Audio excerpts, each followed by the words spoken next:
અને સિકોતર માને પાકિસ્તાનમાંથી ગુજરાત કોણ અને ક્યારે અને શું કામ લાવ્યા, તો પાકિસ્તાનમાં માં ખોડિયાર, માં સિકોતર અને પઠ્ઠાપીરનો એક જોરદાર સત્ય ઘટના પર આધારિત ઇતિહાસની આજે આપણે વાત કરીશું.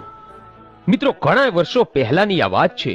હાલનું પાકિસ્તાન એ વખતે સિંધ પ્રદેશ કહેવાતો હતો અને સિંધ પ્રદેશમાં મુસલમાન હમીર સુમરાનું રાજ ચાલતું હતું. અને આ હમીર સુમરાએ એકવાર 16 વર્ષના ધણી એવા રા નવઘણની ધર્મની માનેલી બેન જાહલને એકવાર કેદ કરી. અને ત્યારે રા નવઘણની બહેન જાહલે રડતી આંખે પોતાના ભાઈ નવઘણને એક ચિઠ્ઠી મોકલી કે મને આ હમીર સુમરાએ કેદ કરી છે, તો મારા ભાઈ મારી વાહરે આવો. અને કહેવાય છે કે આ સિંધ મલકના રાજા હમીર સુમરાની આખા મહેલની રખેવાળી માતા સિકોતર અને પઠ્ઠાપીર કરતા હતા. અને તેથી હમીર સુમરો એટલો શક્તિશાળી બની ગયેલો કે કોઈ રાજા એને હરાવી નહોતું શકતું. અને જો કોઈ રાજા ભૂલથી પણ ચડાઈ કરી જાય ને, તો માં સિકોતર અને પઠ્ઠાપીર એવી ચોકી કરીને બેઠેલા કે કોઈ હમીર સુમરાના રાજનો એક કાંગડો પણ હલાવી નહોતા શકતા.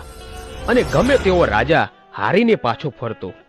પણ જે દિવસે રા નવઘણ પોતાની બહેન જહાલને છોડાવવા માટે ગયો અને તે દિવસે મામડિયા ચારણની આ શ્રી ખોડિયાર માને એના ભાલા ઉપર બેસાડીને લઈ ગયો. અને કહેવાય છે કે રાવ નવઘણ પોતાની ફોજ લઈને સિંધમાં જવા નીકળ્યો. અને સિંધોઈ નદીને પાસે પહોંચ્યો ત્યારે દૂરથી હમીર સુમરાના ગઢના કાંગડે બેઠેલી માં સિકોતર અને પઠ્ઠાપીર માં ખોડિયારને જોઈ ગયા.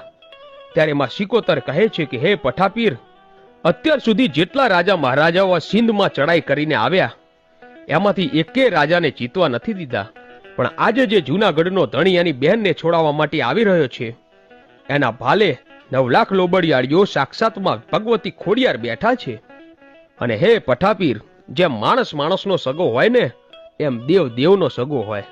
અને આજે આ જૂનાગઢનો ધણી જૂનાગઢથી એની ખોડિયારને લઈને આવ્યો છે, તો એની ખોડિયાર આપણી પાસે આવશે અને આપણને કંઈ કહેશે તો આપણે શું જવાબ આપીશું?